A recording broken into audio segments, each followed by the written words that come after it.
अस्सलाम वालेकुम। नया दिन, वही पुरानी मैं और वही पुरानी रूटीन। तो सारे दिन के काम निपटाने के बाद शाम में खाना बनाने की बारी आई। बच्चे पॉपकॉर्न्स के लिए ज़िद कर रहे थे, तो इसलिए उन्हें थोड़े से पॉपकॉर्न्स बना दिए और मैंने इरादा किया कि मैं बिरयानी बनाऊँगी। ऐसा है कि मुझे हमेशा यही सिखाया गया है कि चीज़ों को आसानी से करने की कोशिश करनी चाहिए। वो कहते हैं ना कि हार्ड वर्क से बेहतर है स्मार्ट वर्क। तो इसीलिए मैं स्मार्टली इस चॉपर का यूज़ करती हूँ हर चीज़ की कटिंग के लिए, व्हिच इज़ वेरी कन्वीनिएंट। तो चॉपर में आराम से आप प्याज़ डालें, पहले उसको चॉप कर लें, फिर टमाटर, हरी मिर्चें और अदरक, लहसुन वगैरह जो है उसको अलग से चॉप कर लें। प्याज को गोल्डन ब्राउन करने के बाद इन सब चीज़ों को ऐड करें और इसे अच्छे से भुनें। चीज़ों की कटिंग से खाना मज़ेदार नहीं बनता, चीज़ों की भुनाई और उसको अच्छे तरीके से पकाने से खाना मज़ेदार बनता है। बाकी बिरयानी की इतनी कोई लंबी चौड़ी रॉकेट साइंस तो है नहीं। हर बिरयानी का डब्बा शान का हो या नेशनल का, उसके पीछे पूरी रेसिपी लिखी होती है, उसको पढ़ते जाएँ और बना लें। मेरे ख्याल में तो जिसने कभी नहीं बनाई वो भी उसको पढ़ के आराम से बना सकता है। 10th क्लास की छुट्टियों में मैंने सबसे पहली चीज़ बिरयानी बनाना सीखी थी मामा से। मैं और मामा बहुत अच्छे दोस्त भी हैं और मामा मेरी छोटी बहन है। छोटी इसलिए क्योंकि मुझे रोब डालना था ना किसी पर, तो अगर मामा को बड़ी बहन बना लेती तो फिर मामा और बड़ी बहन में फ़र्क क्या रह जाता। इसीलिए अक्सर उनके साथ लड़ाई झगड़ा नोक-झोंक भी चलता रहता था मेरा। लेकिन मैं एक बात हमेशा नोट करती थी कि जब भी मामा कहीं भी किसी के साथ बैठी होती थी, तो मामा ने कभी भी उनसे ये नहीं कहा कि मैं उनके साथ लड़ती हूँ या मैंने कभी उनके साथ बदतमीज़ी किया या कुछ भी। वो हमेशा मेरी तारीफ़ करती थी कि मेरी बेटी बहुत अच्छी है, वो मेरा बहुत ख़्याल करती है। तो कभी किसी टाइम ऐसा होता था कि मैंने वाक़ई उस दिन मामा के साथ लड़ाई की होती थी। तो मैं सोचती थी कि यार ये कितनी अच्छी है, अब मैंने लड़ाई की, तो उसके बावजूद ही मेरी तारीफ़ कर रही है। उस चीज़ का उस वक़्त तो मैंने मतलब मुझे समझ नहीं आई कि उसका क्या फ़ायदा था। लेकिन वक़्त गुज़रने के साथ-साथ जब मैंने अपनी ज़िंदगी में इतने लोग देख लिए हैं, मैं हैरान होती हूँ अब कि बहुत सारी फ़ैमिलीज़ ऐसी होती हैं जो अपने बच्चों को खुद बेइज़्ज़त करते हैं दूसरों के सामने। व्हिच इज़ वेरी बैड, क्योंकि आप उनकी इज़्ज़त-ए-नफ़्स को मजरूह करते हो और फिर आप उनसे एक्सपेक्ट करते हो कि वो आपकी इज़्ज़त करें। ऐसा नहीं होता। माँ-बाप हों या कोई भी और रिश्ता, आपको इज़्ज़त देनी पड़ती है इज़्ज़त लेने के लिए। ये बहुत ज़रूरी है।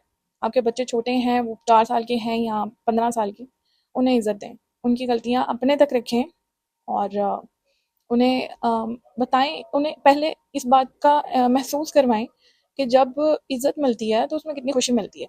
फिर वो इज़्ज़त दे भी पाएँगे। सबसे ज़रूरी बात ये है कि कभी भी अपने बच्चे को का मज़ाक ना उड़ाएँ, उसकी किसी भी बात की वजह से। उसकी वजह ये है कि इससे बच्चे बच्चे का कॉन्फिडेंस ख़त्म हो जाता है।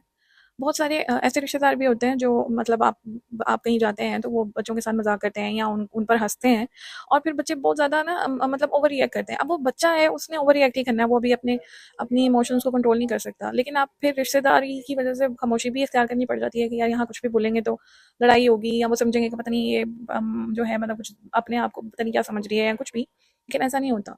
आपको अपने बच्चे को प्रोटेक्ट करना है, इवन अगर कोई नाराज़ होता है तो उसे नाराज़ होने दें, कोई बात नहीं। अपने बच्चों की इज़्ज़त का ख़्याल रखें और उनकी किसी भी आदत की का मज़ाक ना उड़ने दें। और अगर आपको लगता है कि कोई ऐसी फ़ैमिली है जहाँ पर जाने जाएँ आप और वो आपके बच्चों का किसी भी वजह से मज़ाक उड़ाते हैं और बच्चे उस चीज़ को फ़ील करते हैं, तो आप वहाँ कम जाएँ। अक्सर इन रिश्तेदारों में बड़े-बुज़ुर्ग भी शामिल होते हैं, वो बच्चों पर हँसते हैं, अगर बच्चा मतलब किसी भी तरह का टेंट्रम शो कर रहा है तो वो हँस रहे हैं, बच्चा आगे से और ज़्यादा जो है वो गुस्सा करता है। अब बात ये है कि घर में मैं बच्चों को ये बता रही हूँ कि बच्चे मतलब बुली नहीं करना, आपने किसी का मज़ाक नहीं उड़ाना, आपने किसी पे हँसना नहीं है।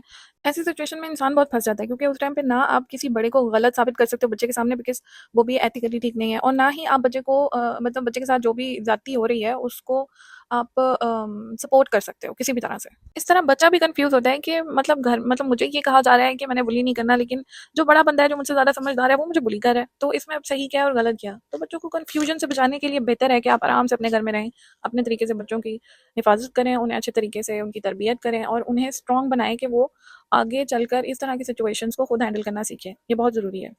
और बच्चों की वजह से कभी भी किसी से लड़ाई नहीं करें, क्योंकि वो बच्चे हैं और वो ठीक हो जाएँगे, लेकिन जो बड़े हैं उनके दिलों में ख़लिशें हमेशा रह जाती हैं।